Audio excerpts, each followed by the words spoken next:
Hello everyone! For my first Magnus Chase video, I thought I should make it about my favorite character, Hearthstone. He's been through so much and he's had so much character development, I just had to make this video. Hearth was born deaf, which didn't make him very popular among the elves. He also was the first elf in generations to practice rune magic, which again didn't make him popular among the elves. He lived in Alfheim with his rich parents and his brother Anderon. Hearth was cast aside by his parents, who favored Anderon over him. When Hearth was 8, he and Anderon went into the woods to play. Here, Anderon was killed by a shapeshifter who lived in the well they were playing beside.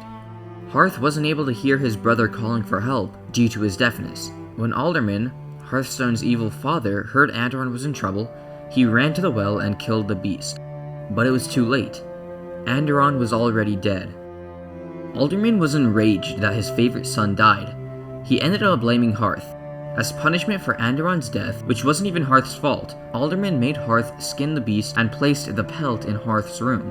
Alderman forced Hearth to pay his brother's Wergild, a debt that is paid to the dead. Alderman set up whiteboards all over Hearth's room with chores and work Hearth could do to earn a little amount of gold. Alderman said that once Hearth could cover every hair of the huge pelt, his brother's Wergild would be paid. To make it even harder, Alderman made Hearth pay for things like meals and breaks, making it nearly impossible to get enough gold to cover the whole pelt.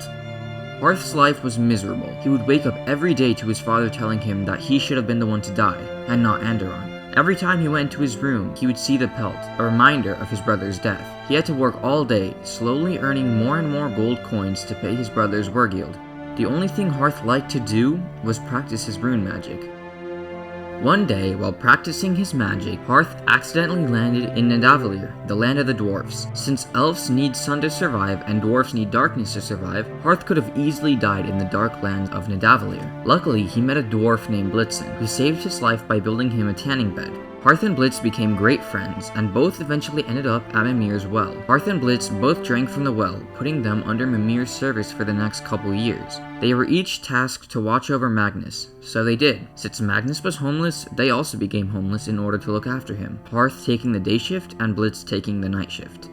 After Magnus dies, goes to Hotel Valhalla and finds out he's a demigod, Hearth, Blitz, and Sam help him on his first quest to make sure Fenris Wolf doesn't escape his chains. They succeed after facing many terrible things. On their next quest, Magnus and Hearth have to go back to Alderman's house to get a stone that will be used to save Blitz's life. When they arrive, Alderman berates Hearth for using sign language and tells him to write what he wants to say on his board. There's no nice greeting, no, "Hey Hearth, you've been missing a couple years. How you doing?" They ask Alderman for the stone and he says they can have it once Hearth finished paying Anderon's Wergild. Hearth says that he knows a way to get enough gold to cover the pelt, but that it's very dangerous. He says that they will have to steal the treasure of Andvari, the careful one.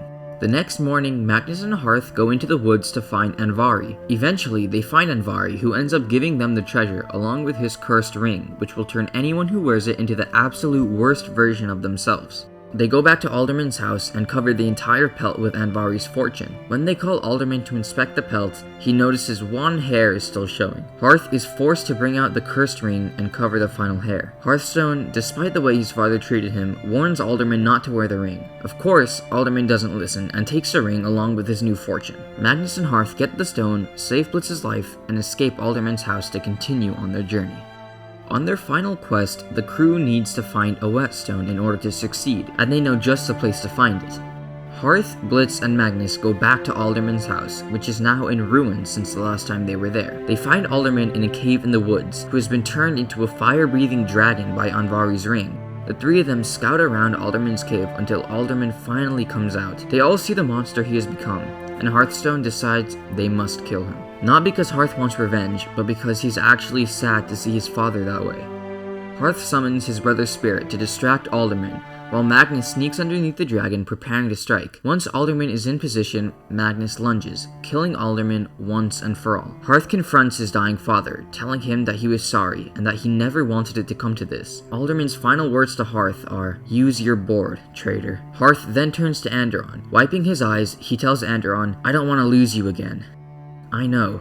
I don't want to go," Anderon replies. Before leaving, Anderon tells Hearth one last secret. He says, "When I whispered into that well, I made a wish. I wanted to be as kind and good as you, brother. You are perfect."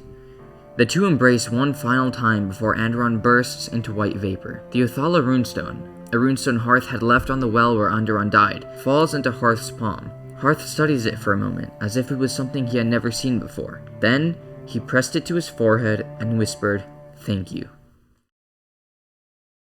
Hearth and the rest of the group end up succeeding in stopping Loki and preventing Ragnarok, but I won't go into detail about that because I feel like Hearthstone confronting his father and brother for the last time is the true conclusion to his story. Thank you all so much for watching. If you have any video suggestions that you would like to see next, make sure you comment those down below. Anyways, that's it for this video, and I'll see you all next time.